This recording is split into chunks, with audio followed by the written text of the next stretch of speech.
And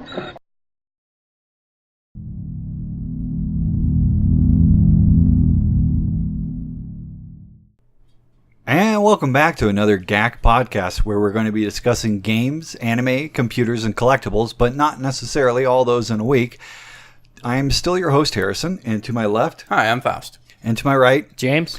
Man, I almost screwed that up and announced you before myself there. Did you hear that? Pause? I saw that, Yeah, man. that would be such a mistake. I know, it'd be horrible. I'm taking this off, man. You're all ready? It's hot. It's hot, dude. You're...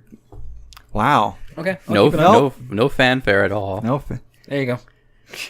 I mean, it's like I didn't expect you to quit after 30 seconds, you know. 30 seconds. Okay, yes, I guess we made it about I guess 30 seconds. All right. Yeah. Yeah. So, if you want to take it off, take it off. No, it's already back on. Oh, okay. Too late. Peer pressure. Too late.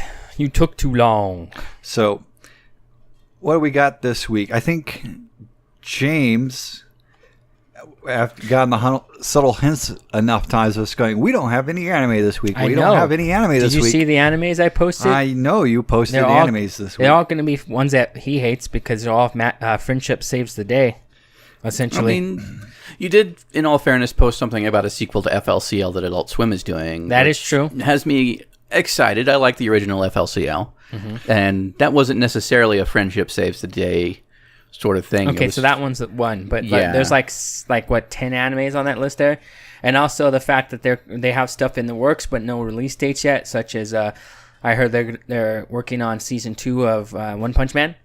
Mm-hmm. All right, I'm gonna take this off though. It's a tough mask to wear, isn't it? Yeah, it is. Yeah.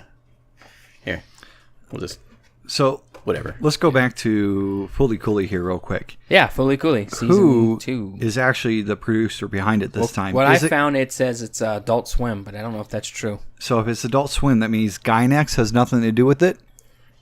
This is true. If it is Adult Swim. Yeah, it is. Its production is IG instead of Gainax, and it's now an American company like Funimation is investing in it. So this is America Anime. Then it's not anime anymore. America May? Just kidding.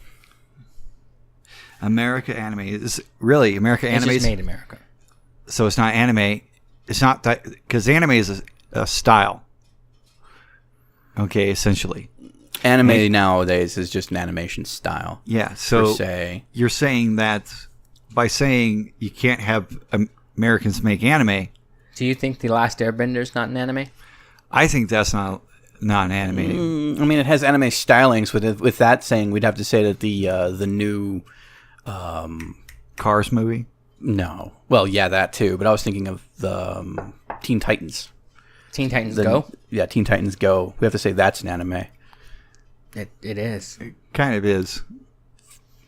It has the one of the anime styles of it, but then it's like we have like Indigo Ignited coming out here. That is. Then you all have Steven Universe, and then you have Adventure Time. Steven Universe is straight child's cartoon. Straight child's cartoon. Yeah, that's not anime style. So Fully Cooley, FLCL. It was a Gainax production. It gained a cult following, which is why it's been popular enough to actually come up with something else to come out with. And I think because it was mostly popular with American audiences, once it got an American release, that's probably why it's under an American studio now. But Production IG has done some amazing things in the past. So, yes, they have. It's in good hands. What has Production IG done in the past? You're going to make me look it up? I am going to make me do the work. Yeah, I know. At least I got to get some work out of you. So, Production IG, I don't think I've heard of. That was very low. That was a low blow. That was just like, ugh. I edit your voice, by the way. You make it sound like a chipmunk. So, let's see here. No, that would require work. You need to make it happen. So, they made Ghost in the Shell, a new movie. Ghost in the Shell Arise. Okay. One of those. I'm skipping through the list here because a lot of this stuff is like Kuroko's Basketball Season 3, Maria the Virgin Witch, Psycho Pass. They're involved with that. And they've done a lot of the Ghost in the Shell stuff, like OVAs and movies and stuff. Okay, fine. Now, you've also been watching an interesting anime, too. Arise? Yeah. Yeah, I just got through the actual seasons of it. This is the television series. And what do you think of it? I think it was pretty good. It's a nice way to set up like the whole Section 9 thing and see how they all kind of came together and learned how to work together and how it actually became an official section. Because even in the show, they're not officially Section 9 until the very end of the last episode. They're just an independent team. Gotcha. Up until that point, and having to deal with the limitations there. And it's interesting to see how the tech from the Ghost in the Shell series and movies sort of evolves, because this is a prequel to that technology and to that political climate, which is one of the reasons why Ghost in the Shell itself is more entertaining anime series than a lot of other ones, because it's sort of a tech porn thing. It's sort of a political commentary kind of thing, and how they handle this. It's just this really in depth kind of complicated thing. It certainly requires it's a masterclass in learning Japanese. If you can watch a Ghost in the Shell episode or movie without subtitles and still understand what's going on, then you have officially mastered Japanese. In my mind, I'll have to take that to my friend and let him try that. Definitely, that is a mark of quality, I think, to speaking Japanese. So, what was on the rest of this list? Because I cannot find the list. Oh, the list. I didn't. The list is there. I didn't. It was a lot of what looked like high school drama kind of things, where the high schoolers are all the high school drama sells. Yeah, so they're it's all a bunch of summer releases. It's a bunch of Japanese high school students. Every single show, Japanese high school students, at least 5, most of them females in short skirts. They inexplicably have the time, arms, robot legs. They have the time to be social, go to school, hold down 2 full-time jobs, and then master whatever superhero magical thing has been bestowed upon them because they're an anime protagonist. Oh, those wacky Japanese! Yeah, and it's almost always filled with the best caricature of a Batman villain you can think of at the time, and then eventually by the end they end up killing God with the power of friendship. It's just not what always happens. gods. Not always. Sometimes it's just winning. Yeah. Okay, so what is on this list for the summer release, or is that basically it, and the title doesn't matter? I was looking at those going, he's going to make me read these titles. Yeah, I'm going to have him read the titles. But where's it? I'm going to have him read the There titles. There it is. Okay. Yeah. It's buried in there. Is it? Oh, look, there's easy ones in here. There's 18IF, A Centaur's Life, Action Heroine Cheer Fruits. My God, why do we let you on this show watching stuff like this? Oh, I don't watch it. I just looked up that's coming out. I just looked up the newest releases. Oh, here's one for all the ladies. Dive. It's a show about... Okay, so there's also literally an anime out there right now where they have battles with their butts. All right? Yes. Yeah. With their butts. Yeah. And that's all they do.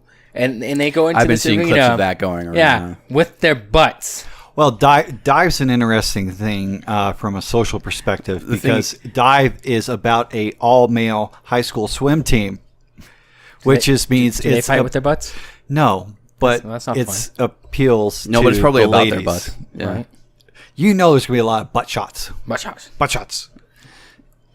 Well, apparently the one that's currently more popular with anime fans in general, Yuri on Ice. Yeah, Yuri on Ice definitely is getting a lot more recognition. At least from what I see bubbling up from my few anime sources. Everybody's going nuts about Yuri on Ice. Attack on Titan. That's still around. Yeah, that's still around. Marvel Future Avengers is in this list. Hey, that's not a friendship. Magical friendship saves the day. It's not, but there's a lot of people who go, that's not anime. It isn't. Think about it. They're not killing a god. Really? Then Really? what's Thanos? Yeah. Demigod. I'm not finding this list so I can read the weird names. Demigod. There's actually not too many weird names on this list, and I'm not even going to read all these. Jesus Christ, this list is... It goes on forever, doesn't it? Yeah, it goes on forever, and there's movies and everything in here. These are the releases. No. Oh, Yeah, my God. I'm not finding wherever it is you put this list. It's very small, and it got hid by other things, such as... It's right above the game called Neon Drive. Yeah, I know. Oh, is it one of those ones that didn't post? They didn't post the Here we are. Okay, Anime Planet's list. All right, Anime Planet's list of upcoming anime. for summer 2017. Spring, winter, fall. Yeah, summer 2017 anime. Let's see here. Battle Girl High School. I just went through the list. Why are you going through the list again? I want to see if there's anything you missed. I'm going to see if there's anything you missed. You wanted me to do work. I'm doing work. No, I asked about production IG. Yeah. Oh, look, Owari Monogatari. I don't know what that is. Well, you can always click on it. And read the Skirt no description. Naka wa Kedama no Dashita. No. We're losing audience members right now. This is the point in the You can see video. the numbers just kind of like... Yeah, this is where I watch the Google Analytics and watch it go. Are you sure So, it's not been looking at your face? The only things I know for sure that are probably exciting in anime right now is that Miyazaki is back and trying to work on a new movie, but he's hitting some rocky roads with that. And 2 is that in Japan they are working on a Ghibli-themed theme park. Mm-hmm. Interesting. So, these are things that anime fans are probably going to be excited for. Which means we're going to have a castle in the sky. Possible. There might be a realm about that. There has been some sort of updated extension short video about Kiki the Witch. Kiki's Delivery Service? Yeah, so they get a continuation where Kiki falls in love. And she has a it's child. It's some short thing. No, it's a little short thing about Kiki being grown up because she's actually relatively young in the movie. So there's that to kind of keep a lookout there. Yeah, and then there's, of course, the only other thing I can think of that I'm excited about is one that we talked about the last time we mentioned anime, which is the Castlevania series on Netflix. Yeah. Which I argue that's more anime than Marvel Future Avengers or something like that. Are you sure you're not intrigued by the Inspector Gadget remake that they did on Netflix? I mean, they're already on season 3. Well, considering that the original Inspector Gadget was an appropriation of French television, and they had to make it Americanized in the first place, so it's sort of already being reimagined once. I guess they can just kind of take it and do whatever they want with it anyway. Marvel Future Avengers. Future Avengers. Okay, here is the synopsis from Marvel Future Adventures. The anime will follow Makoto, a young boy who gains superpowers due to an evil gene manipulation experiment. Makoto and other youths join the Avengers as apprentices named Future Avengers. The anime will show Makoto and others as they train, fight villains, and grow under Avenger members Iron Man, Captain America, Hulk, Thor, and Wasp. And then they become friends and kill God. God damn it, Disney. Since it's Disney, do they sing Let It Go? Maybe. Because you need to let it go.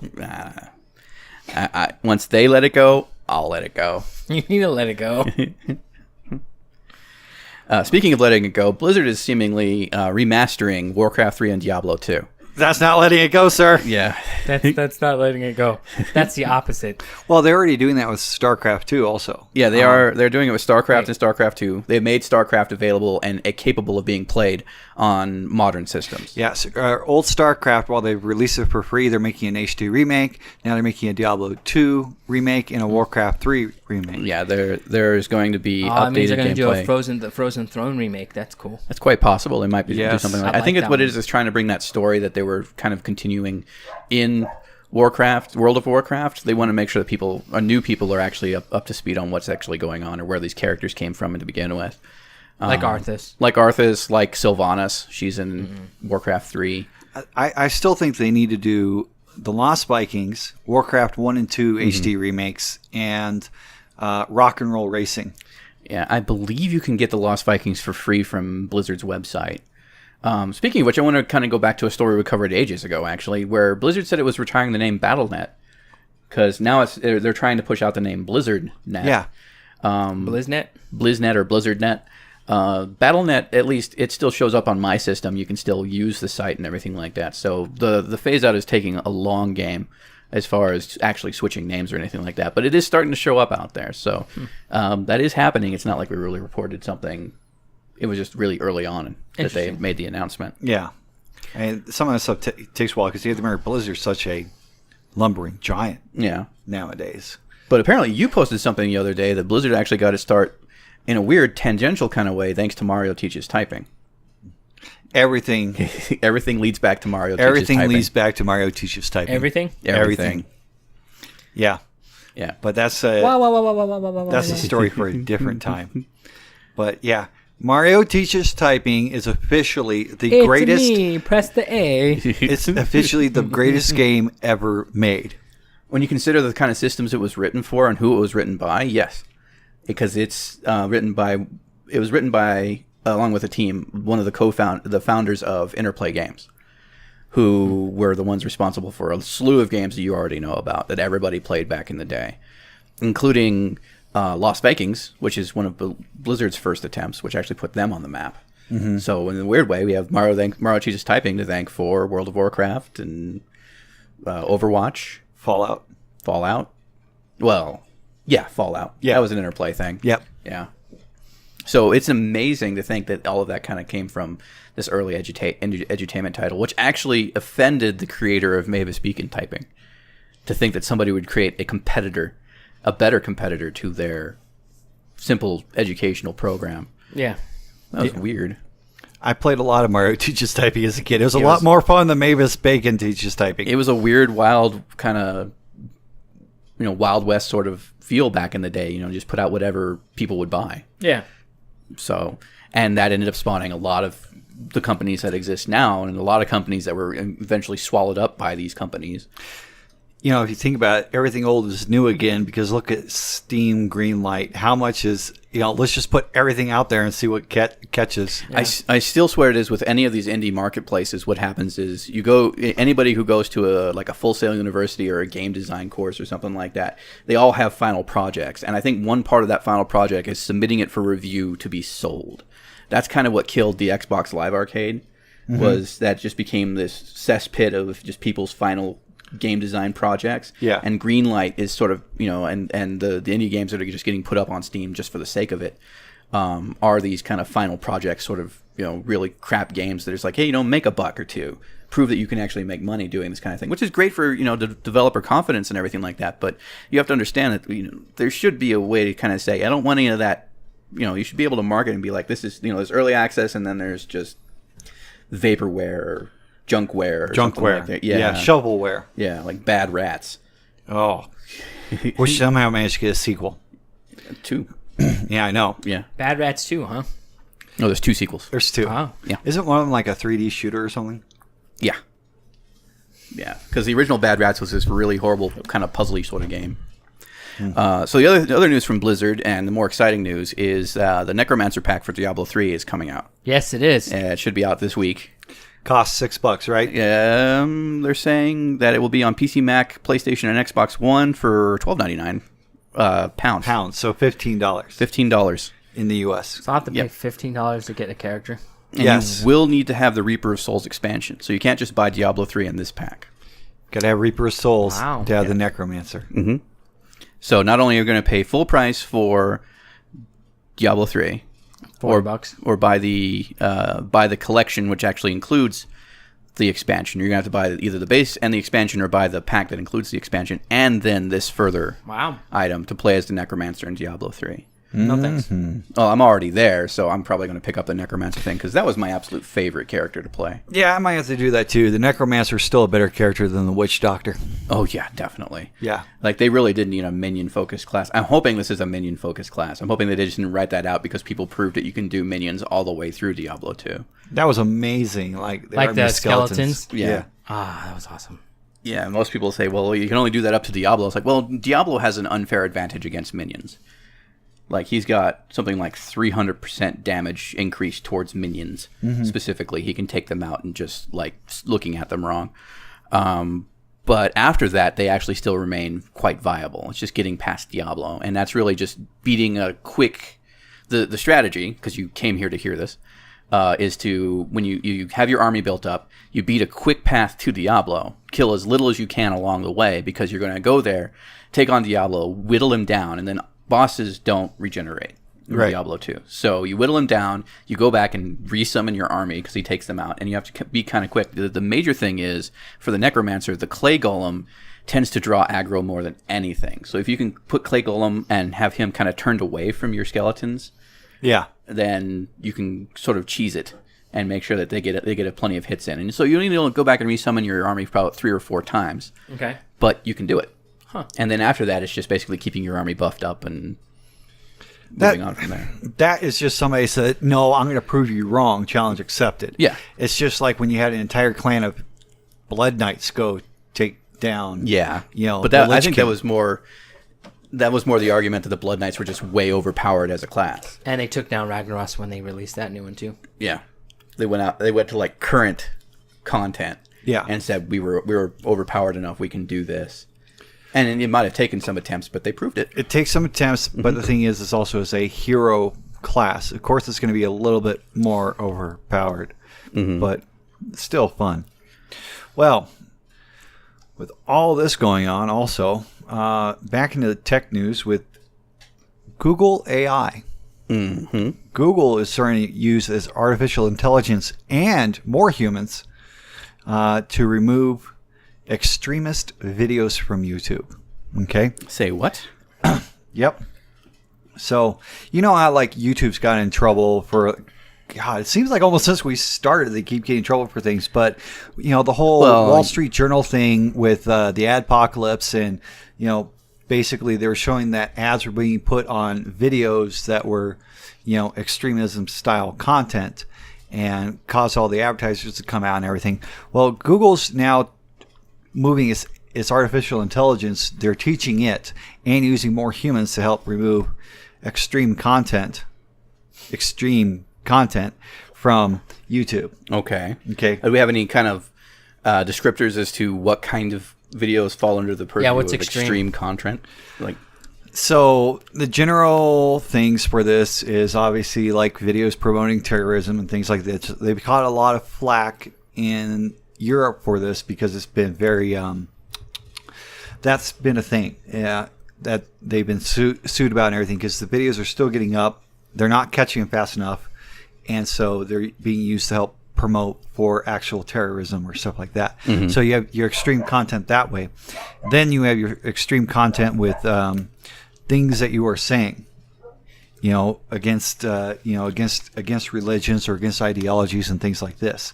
so And basically the hate speech. hate speech. So specifically hate speech, because it is possible to make a controlled and educated argument against any organized religion. Yes. Or organized religion in general.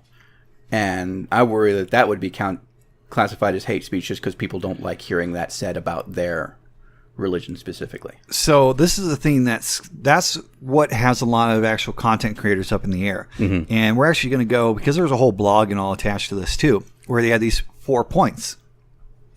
And it was basically, I think it was the third one that, you know, you listen to it on the surface and it sounds okay. And actually, that makes sense. Do you want to pull that up real quick? I want you to actually read it. You want me to read it? Yeah, because you're actually going to do better at me at this. But there's 4 points in this article for this blog, and it's really that third one, which we talked. So we want me to read the third one specifically. Third one specifically. All right. Third, we will be taking a tougher stance on videos that do not clearly violate our policies. For example, videos that contain inflammatory, religious, or supremacist content. This means videos that are in a gray area that Google and YouTube doesn't want to ban completely will be harder to find. They will only be shown after a warning appears, and the creators will not be able to make money from them. Right. Yeah. And the thing is if you just listen to the words on the surface and all, this sounds fine. You know, this sounds like yay, warm fuzzies and everything like this. Sounds like shadow banning to me. But it is, and Yeah. that's the thing. What constitutes extremism? You know, because the thing is somebody. Let's say somebody's teaching like philosophy or ideologies on things. Yeah. And one of the classic debates is always between like, is there a God or is there not a God? You know, in philosophy, and there's a specific thing with that. But using it as an example is, let's say somebody goes, somebody's arguing that there is no God and somebody's arguing that there is a God. These could potentially fall underneath this for being removed, because it does push the argument to its extremes. Yes, it does. So it is extremism by a philosophical standpoint. Yes. It's some of the, and people are, oh, well, that's silly. They would never do that. But there are examples of them doing this sort of thing anyways. And, they would do that. Yeah, and Google has, because people have created entire history documentaries on like World War I, World War II, Vietnam War, and people have put together like historical stuff on this, have been demonetized because it's extreme and it's violent. But even though you're talking about the context of a war. I think I'd still like. I mean, one of the arguments that was made at the beginning of this is still an argument that can be made now, which is the Family Guy argument. So somebody can put up, some low-level content creator, some new content creator could put up something that is, hate speech, considered extremism or hate speech or something like that, and gets their video taken down or blocked or demonetized or something like that. But Family Guy can go and do that in the guise of parody or a joke, or it's just a cartoon, and get away with it. Right. Yeah. Or the other one that was actually even a more recent one, especially when you're talking about like basically people that are considered like informational or even news, depending on how you want to look at it, because there's all, even that's becoming like a weird perspective nowadays. Mm-hmm. So when Philip DeFranco just within the last couple of weeks, he had talked about a terrorist incident that had happened, and he did not show any footage from it. He mentioned it and describes, that there was these victims and this happened and whatnot like this. He gets demonetized. He has 5.4 million followers, subscribers. So he gets millions and millions of views. He gets demonetized. The exact same terrorist incident is talked about on NBC, ABC, CNN, Fox News. They show graphic images with it also. Like even show images. They can blur out part of the graphic images. They stay monetized. That's messed up. That is where a lot of content creators go, well, exactly, that's unfair and that's messed up. How come this big production studio is able to stay monetized for this when, am I not legitimized in this new information era? Because I've been doing this for like 9 years, which Philly D has been doing it for 9 years. He has millions of followers that all tune in every day. But he's the one that gets demonetized, and he's not even covering it to the extreme level that the news agencies are. But is he not providing information or potential news? Yeah, I mean, and he does, like, not just his channel, but his website is based around journalism and information, providing that information and some opinion, though he does try to remain impartial at some points. But yeah, I could see that being sort of an unfair bias in that, we got these big media companies, and of course they bring in the advertisers because the companies say they're there, and it pushes views out towards television and everything like that. So it's very obviously where allegiances lie.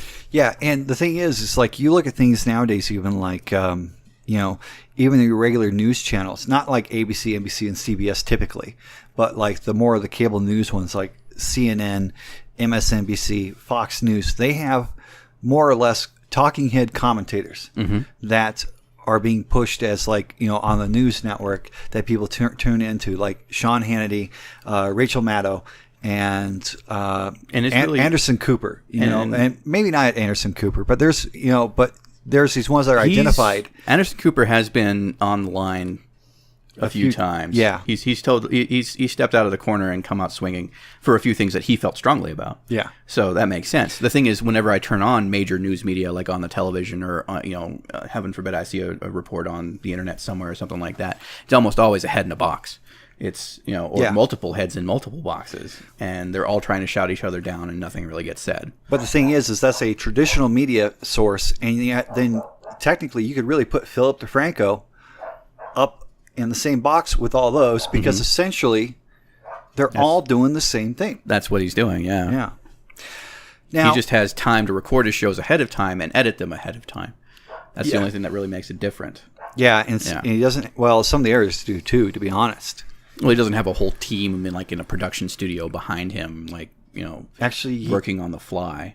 Live? Not live. Yeah. Not live. He does some things live. He does a Friday show live. Yeah. But that's the biggest important thing out of this. I want to cite a couple of areas because Google did put out a blog. They say terrorism is an attack on open societies, and addressing the threat posed by violence and hate is a critical challenge to us all. So Google and YouTube are committed to bringing part of the solution, and this is because the EU has tried to crack down and suing them for letting this stuff happen. They've been trying to sue them. They've been trying to sue Facebook, and they are working with government, law enforcement and civil society groups to tackle the problem of violent extremism online. Mm-hmm. That, again, right there, sounds good. It could be dubious, though. But it can be dubious. Yeah. Are we boring you? No, my leg fell asleep. Oh, okay. I was sitting wrong for too long. Yeah. So I do understand that could really fall under another ambiguous sort of thing where they're just kind of like, it's what they're kind of doing, like what happened back in the early days of the War on Terror, where there's kind of point and say terrorist or Al-Qaeda or something like that. And, and all of a sudden it's just that person's a villain. No questions asked. They can say extremist content. It's like, oh yeah, we don't want that around. But all I have to do is just slap an extremist. They just have to stamp it extremist content, and then anything could be taken down, really. That's true. Yeah, and they're training their AI to do this even. They basically said it's like... the one that adds faces and weird dog pictures to, like, these that could be images. part of it. I mean, they're not saying which of it, because, Google has an AI that helps with the search engines and everything else, and it's all part of YouTube. Mm-hmm. They've increased their technology to help identify extremists and video-related videos.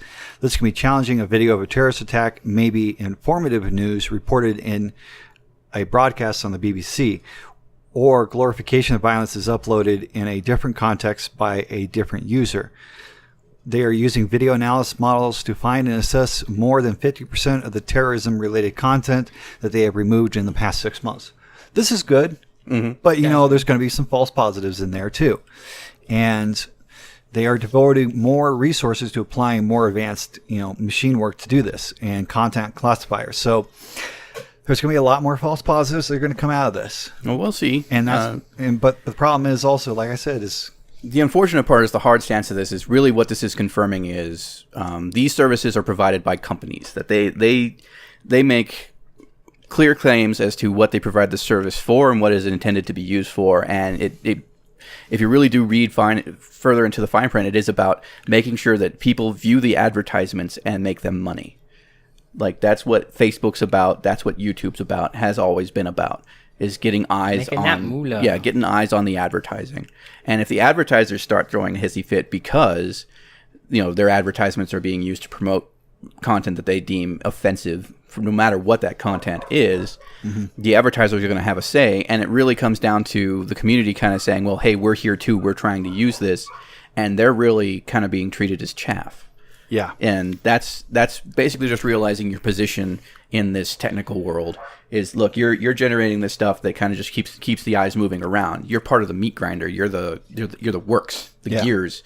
You're not in control. You relinquish control when you agree to those terms and the terms of service and the end user license agreements and things like that. Like you relinquish ownership of your material in a lot of cases too. Yeah. And you need to be careful when you come to that kind of stuff now. Well, and here's the interesting thing with like the whole YouTube debacle, because really this has been a long con. This all started basically a year ago at this point, it seems like. And here's one of the things in the report, or their blog that they put out that I find interesting. Is like they say it's like they get regular flaggers and everything that flag videos, and while many user flags can be inaccurate, trusted flagger reports are accurate over 90% of the time. What are trusted flaggers? Oh, YouTube heroes. Yeah. Guess what? It's still going on, even though you guys have forgotten about it or you don't bring it up anymore, and they've changed the name. Trusted flaggers is YouTube heroes. These are people that are more weighted as being known what's good. So these people are helping to choose. And even then, YouTube's not the first person to institute a kind of system like this. I know for a fact that Counter-Strike Global Offensive utilizes a similar system for their reporting structure and getting actual trusted people within the community. You have to earn the trust to actually get your the ability to weigh in on these reports. And the same thing is going on for YouTube, and I'm pretty sure in many other situations, though it does sound pretty nefarious. It's like, report your neighbors and weed out the negative element in your community and stuff like that. Like, this sounds very dubious from a historical standpoint. Right. From a historical standpoint, from what has been going on with Google and YouTube, yes, it does sound very dubious. And I do have to say, in some aspects, I'm glad that there's reporting, because there is obviously a line that does get crossed with certain things that just absolutely need to be reported. But At the same point, it's like, where does that line stop, and who determines where that line actually does stop at? And that's the problem with content police. Unfortunately, when it comes to this kind of content, the only real thing that the content creator has in their repertoire, like the only thing they really can do about this, is if they don't like it, they can go somewhere else where the terms are more agreeable. Yeah, but there will always be terms. Yes, that is always going to be the case. These companies, these companies are providing a service, and the service is for advertisers. And the terms will always change over time as society changes too. And that's one of the more negative parts that I find in every end user license agreement is the person who is creating the agreement, the person who is in charge of the service, who owns the thing, is capable of changing the agreement at any point in time to anything that they deem without notifying anybody. True. Yep. So there is no consumer protection. There has been no consumer protection for a very long time. There has been no content creator protection for a very long time. And so this is people just realizing exactly how dangerous the world is, basically. Like, I'm sorry, folks. I hate to be the realist here, but it's been this way, will be this way. And if you don't like it, there are very little options out there.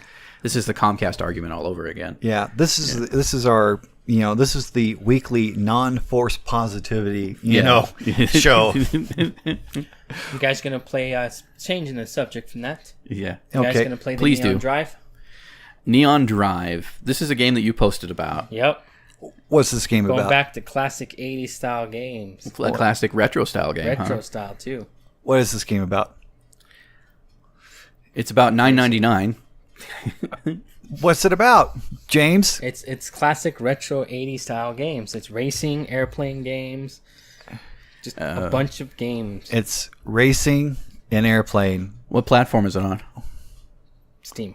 It's on Steam. And they also have Linux too. Okay. So PC, Mac, Linux. PC, Mac, Linux. And what's the point of it?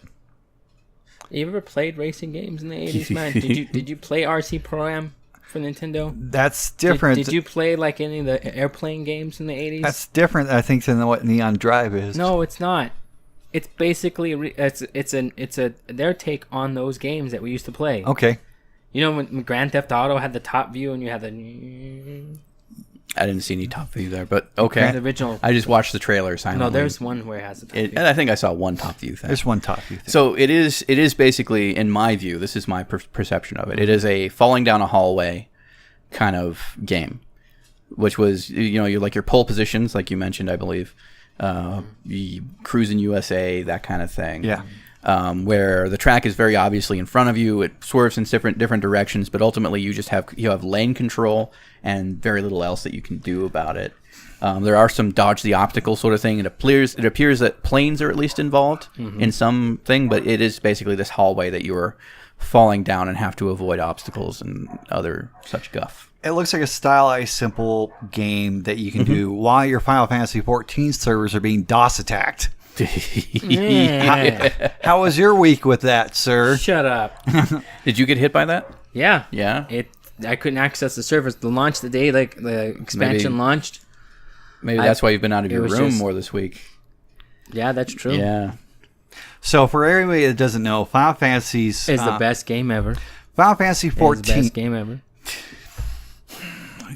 Final Fantasy XIV best game ever. Has an interruption. You go ahead. You want to report on this? this? Go ahead. Go ahead. Report on this. No. Final Fantasy XIV has been attacked. So they released an expansion. What's the expansion called, James? Stormblood. Okay. And when it dropped, what happened? All the servers crashed. Right, and they crashed because they were getting massive denial of service attack going on, and it was really, really bad. Like, it's been going on for like more than a week, and they're still having problems stabilizing. Correct? I haven't checked, so I don't know. So, since June 16th, they had experienced DOS attacks from anonymous third parties targeting the servers in the North America data center. Technical staff is taking every possible measure to address the issue, but the attacks are still continuing, and guess what? People can't play. And I thought it was just all the players that bought the game. I was like, man, this game got really popular, and they just didn't understand the load. It's like, oh, no, it's just the internet being a bunch of asshats again. And we still got reports of it still going on as up to at least a day ago as of recording this. Yeah. So it's an ongoing attack that is not showing. It must be botnet or something like that. It's got to be botnet. Difficult to fight back against. Well, Well, we already know Sony's not very good at fighting back against these sort of things. I mean, they've had their movie studio hacked and everything else like that. So it's true. Sony seems to be a major they target. have a poor track record when it comes to being able to protect themselves security-wise. I wonder if that's just sort of like a tradition with hackers these days that you hack Sony. Like you hack Yahoo, apparently. I guess. Yeah. So I'm pretty sure DOS attacks happen to almost any online provider. I mean, all you have to do is earn the IR of a small core group of people. Yeah. Because DOS attacks themselves, while it seems like it's a really big sort of thing, it is using a massive amount of systems, but it takes maybe 2 or 3 people to really set something up like that. Yeah, it doesn't necessarily take too much. Speaking of like other things like DOS attacks and horrible things, what was the other interesting thing that was happening recently was WannaCry? WannaCry. Yeah, WannaCry, the malware that demanded payment in Bitcoin. Yes. And was sort of a crowdfunded payment too, I think, as if, it showed you, no, it's just per system, it showed you a monetary value that ticked up as another timer ticked down, saying that your information was about to be not just encrypted but deleted entirely if you didn't pay. Yeah. Well, this is interesting because WannaCry like affected like a whole bunch over in like the UK and everything like that. Mm-hmm. Well, it's evolved some, and the popular thing that they like to talk about nowadays is how people are all going to get replaced by robot workers. Well, what happens when your robot workers catch a sick day from a virus like WannaCry? Which is exactly... They go to a repair shop? Apparently. Well, Honda halts Japan car plant after WannaCry virus hits its computer network. So, and we know that the plants over in Japan are very robotically automated for car production. And plants and factories in general are becoming more and more industrialized and automated over time. Yeah. And that's the interesting thing is because it got hit with the WannaCry ransomware, they had to shut down the plant. Yeah. Oh my. Yeah. Automakers, they shut down the plant in northwest Tokyo, which produces models for the Honda Accord sedan, the Odyssey minivan, and Stepwagon compact multipurpose vehicle that has a daily output of around 1,000 vehicles. The whole plant had a sick day. Oh, dear. Thanks to a computer virus. I think that just reminds me of my favorite quote from Ghost in the Shell, the original one, which is over-specialize and you breed in weakness. Yeah. It's one of those things where, you mechanize and you're able to put out way more cars than an actual on-human kind of thing. But if you had at least kept the human line around or something like that, you might have been able to put out 2 cars that day. Yeah. And these are new Hondas. These are, in some cases up to like, $80,000, $90,000 vehicles, depending upon the kind of car and the amenities inside of it. Yeah. And they're not making any money off of that for a day. 1,000 cars? No, especially nowadays with how production goes with cars. It's like basically they run a just in time or lean product technology. Basically, it's like they don't keep all the space to store things, and they get it shipped in. So they get shipped in at just the last moment to get the stuff out the door, and it's a lean system that helps prevent overhead. Getting the factory shut down for a day completely destroys the bottom line. Yeah, that does. Well, I mean, if you think about it, 1,000 cars and being like generous with my car assumption, in fact, that I haven't really bought or sold vehicles, $90,000 at 1,000 cars is $900,000. $1 million just gone in that day, just gone, just poof. Yeah. For a major car manufacturer like Honda, who is also in charge of not just vehicles but riding mowers and robotics and several other venues of manufacture and things like that. That's a lot of money. That's a lot of money. But here's the thing. It's not just the cars. This is why, when I keep hearing people and all the hype and hysteria going, robots are going to replace us all. Oh my God, we're going to not be able to get any jobs and everything like that. It's like, no. All it takes is enough assets in the world to make viruses that completely cripple the computer systems. And the CEO to go, it's like, you know what? It actually affects our bottom line more that we need to have some humans back in here as inaccurate and everything as they are, because they're not as crippled when a system shutdown when someone occurs. goes, here's a virus. So this is the other thing I need to point out for people who are saying that robots are going to take all our jobs or anything. Talk to any factory worker and ask them how much they love their job, because I think the over-under on that isn't going to be, just a loud and raucous laughter. They're not going to be like, for the suggestion that anybody job. it is mind-numbingly repetitive work. Yes, and it just happens over and over and over ad nauseum because people still keep buying the products. Yeah, that's all it is. I mean, I know that there specifically were jobs, there are still jobs where when they're manufacturing plasticware for like campground or something like that, like the plastic silverware, you have to sit there with just a stack of the things, just like breaking them apart and stacking them in boxes and stuff like that. Like who wants to do that? Yeah, who wants to do that? Like the thing about it, it's a job. It pays money, but what really should be the focus is not just robots are going to take over everything, but who's going to take care of the robots? Who's going to build the robots? The robots going to build themselves someday? Are the robots going to specialize themselves one day, like Horizon Zero Dawn was like? Yeah, that would be kind of interesting. That would be interesting, but then who's going to build the robot that builds the robots? It's like there's always going to be a step down the line.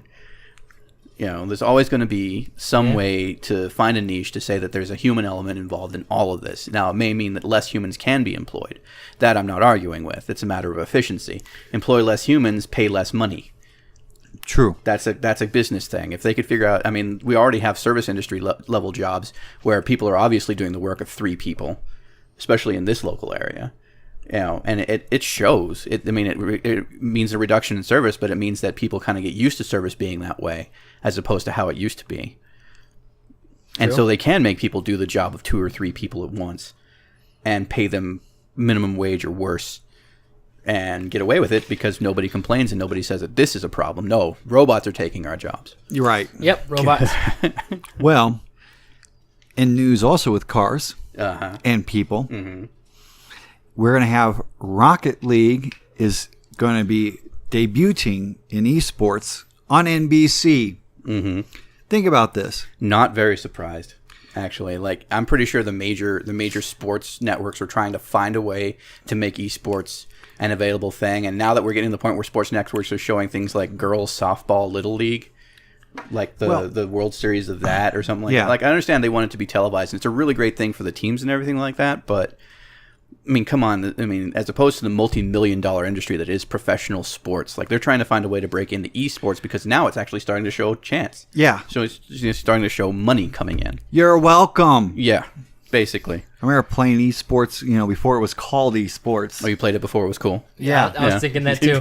He played it before it was cool. But it is. Hipster Harrison says he played it before it was cool. But this is interesting because we're not talking like ESPN 2. We're not talking about ESPN 3 or ESPN or cable news networks or being streamed on Twitch TV. No, we're talking about primetime NBC. NBC Sports, and they picked a doozy of a game as well, because Rocket League is it's based off of a sport, but it's playing it with cars, so it already looks like a video game. It's very stylized like a video game, flashy lights, bleepy things, lots of glowy. And then it is easy for somebody who is uninitiated to look at 2 minutes of the gameplay and know exactly what's going on. It's soccer with cars. Yeah. It's so fun to watch. But it also requires skill to play it well. Yeah. And moving it into a more professional sense means that playing it well is going to get on to a completely different level. It stands a chance of, at least. Like, yeah, we're going to see bouts like they are right now, where just anybody can sort of stream it and sort of show this thing off.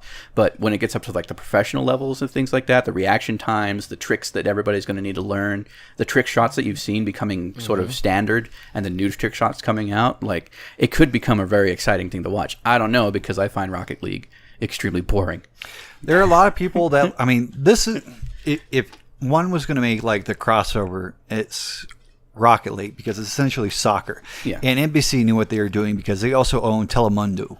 Telemundo. So basically, They knew exactly what they know exactly what they're doing. And as much as we Americans want to make fun of football or soccer as not being a game, it is like the most internationally played sports game in the world. Yeah. And hence why there's some popularity with Rocket League. That would make sense. It's an identifiable game in a video game standpoint that anybody can look at and find it entertaining in some aspect. Yeah. Even if it's just look at the cars play soccer. Yeah. not even caring about the technical aspect or what goes into actually playing those cards that way, puppeteering them that way. I mean, it could just be a cartoon to them, and they'll still watch it, and they'll still watch the advertisements and buy the merchandise and stuff like that. Yeah. Mm-hmm. So you gotta have something. You gotta have something soccer to watch when the soccer off season's going on, right? Yeah. Well, and speaking of that, let's move into one of the more darker sides of competitive play online.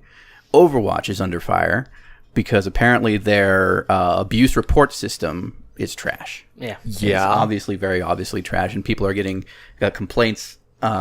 People are voicing complaints publicly because putting them privately doesn't really do a lot of things. But apparently, reporting somebody for many of the negative things that can go on inside of an Overwatch match doesn't get you banned. Doesn't get you any sort of punitive damage until you have enough reports put in, and even then, that can take several days to be processed. Mm-hmm. So, what was that, like 5 to 7 on the one you said earlier? It's 5 to 7 days. Somebody actually did a test where they went into Overwatch matches, at least 100 of them, asked people to report them for abusive chat. Just flat out said, look, I'm testing this out. Please report me for abusive chat. It took 5 to 7 days, I believe, or it says a few days in the report, before they were even notified that they had received any sort of punishment. And even then, they were still allowed to play the game. They just weren't allowed to chat. How's that a punishment? That's not. Yeah. That's not a punishment. Now, I will say this, as far as Blizzard's track record is concerned, when it comes to reporting people and having problems and things like that, Blizzard is very more kind of like bulk about their punishment system. In that, you may just get some sort of minor punishment right now, but you're on a list. And you're on Blizzard's list. And when it comes down to the point where Blizzard decides to take a hard stance on things like cheating and abuse and something like that, if you have repeated reports, if the punishments didn't solve the problem, you need to understand that Blizzard's going to come down hard on you at some point. It always happens, has always happened in every single thing Blizzard. This is true. But this Overwatch has been different so far because this has been going on for about a year. Yeah. And granted, this has only been about a year in, and so they are still trying to improve the system. I know they try to make some improvements to it. The most recent one is, my gosh, you are tired today. I am. But with Overwatch here, with the whole lunar map that just got released, they also, this wasn't exactly reported, but it was found out, they redid some of the coding for like the character outline models.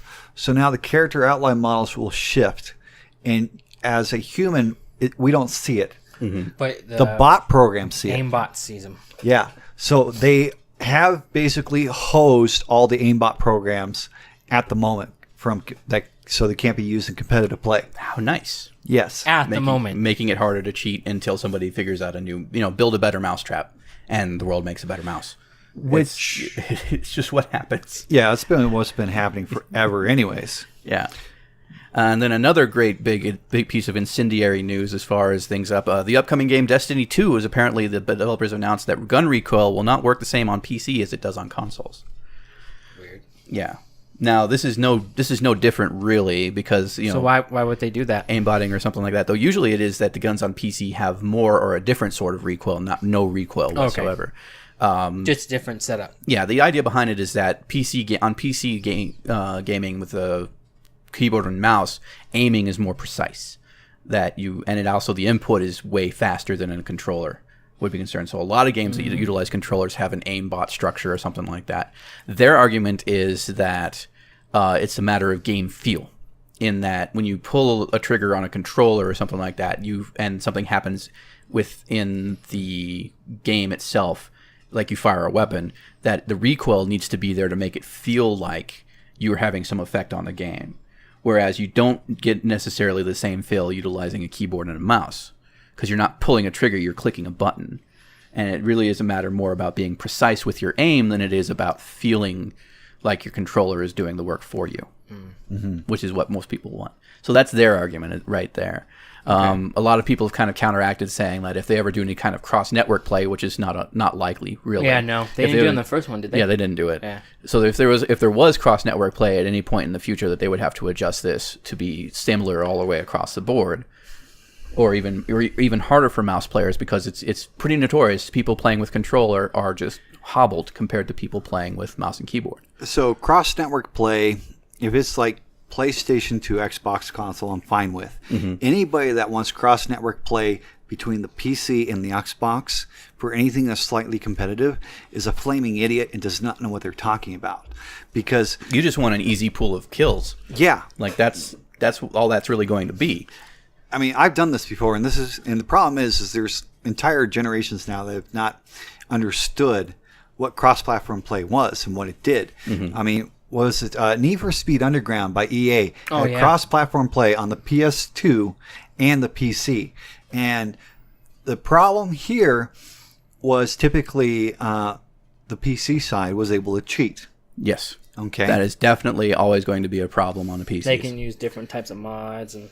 yeah, Oh, yeah, because you're basically having your code run on a system, and people have ways of manipulating that system to see memory values or see what assets are being used, creating trainers and such like that, or creating network hacks that will slow down the game for other people or make it easier for you to aim or things like that. yeah, and It's always going to be there. And that's the thing. It's like on console playing with gamepad to gamepad, sure, somebody may have their sensitivity turned up. Somebody could get little special trigger things or little grippers that make them feel better.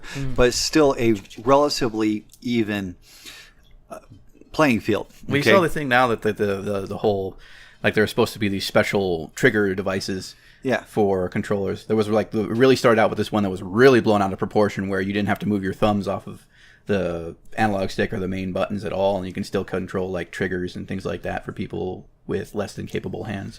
Yeah. Nowadays, it's actually probably pretty common to have ones with triggers that are on the bottom of the controller, so you just grip harder in a certain way as opposed to having to have your fingers up over the top, which actually is a really horrible way to hold your fingers for a long period of time gaming, especially old arthritic fingers like these. That's why I like the Steam controller, is because it has the back grips. Clicky buttons. Yeah. Yep. But the thing with this is, it's like on the PC, it's like, okay, there's so much variance. People can be playing with higher FPS. They can be playing with a larger screen. They can be playing at a Faster system, faster network, more precise mouse. Better networking and everything like this. So many things. There's so much more variance, even outside. Once you get outside the network, even that could give a distinct advantage. I mean, there are people that do like full crazy setups for playing some of these games for the sake of their KDR. Yeah, Yeah. and at that point, and then you get the cheaters on top of it too. I mean, Right?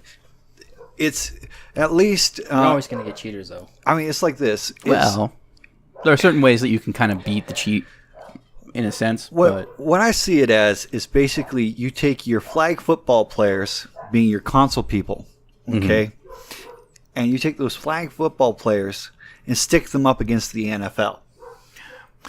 I'll support that analogy, but you have to understand that you're not sticking them up against a full NFL team. At least half the team are Yaffle players.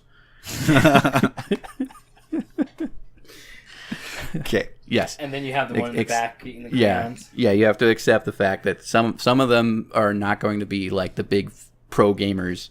Granted, PC Master Race and all that kind of thing. But Yeah. you have to understand that you have to take the good with the bad. Not every person who games on PC is automatically superior. But it's still Like, that. according to him, they just touch the keyboard like.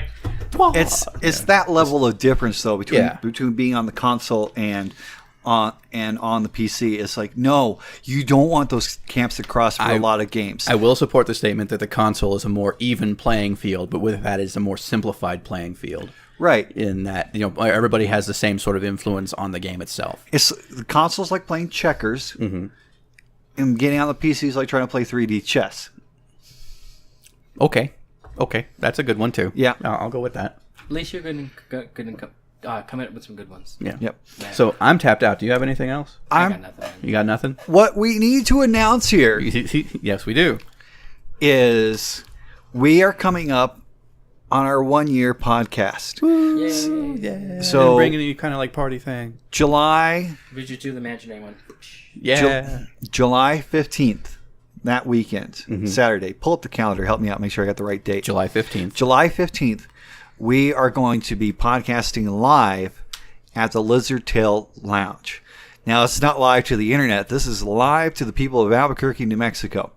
And we are going to be at Lizard Tail Brewery on that day. We're going to put out some event notices and everything like that. Hold on, it binged on me. But we would greatly appreciate, anybody that wants to come out. They can have a beer. We'll be doing this live, and we'll probably be interacting a little bit more with the audience on those days. But we do hope to see you all there.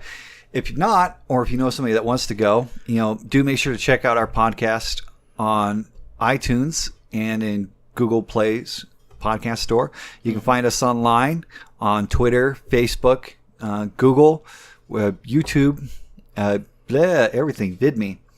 And it is, in fact, July 15th, Saturday, 2017 will be our 1-year show. Mm-hmm. Okay. Awesome. Yeah. And we'll do it live. And you can drink some beer at the very least if you don't like listening to us. Come check out some awesome beer. Yes. Definitely. And we will see you all next time. Later, folks. They didn't get a chance to screw the pooch with Knights of the Old Republic. Hence why it's still held up. Actually, the first Knights of the Old Republic still holds up. People say that Knights of the Old Republic 2 was probably a mishandling of it. It's not exactly. It's still more Knights of the Old Republic. It's still the same game that people know and love, but the story is going.